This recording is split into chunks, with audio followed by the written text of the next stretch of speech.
Hi guys, in today's video I'm going to show you how you can fix something connected disconnected issue. So the first step you need to do is to open settings of your smartphone. So let me open the settings. So click here, open the settings. So once you are in the settings, wait for few seconds so that settings will be load.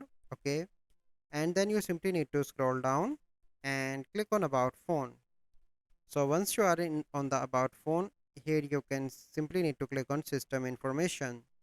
Okay, and here is the build number. So you need to tap on that for at least 7 times, and after that you are the developer. Okay, then you need to go back and you need to click here on the developer options. And once you open that, here you can see stay awake. Screen will never sleep while charging. So click on that option, and then you need to scroll down, and here you can see USB debugging. You need to turn on, and wireless debugging. So you simply need to turn that feature on as well. So first you need to connect to Wi-Fi and turn that feature on as well. So this is the process that you need to follow. So I hope you find this video helpful. If you find this video helpful, must like this video, subscribe to our YouTube channel for future videos. We'll see you in the next video. Thank you. Have a good day.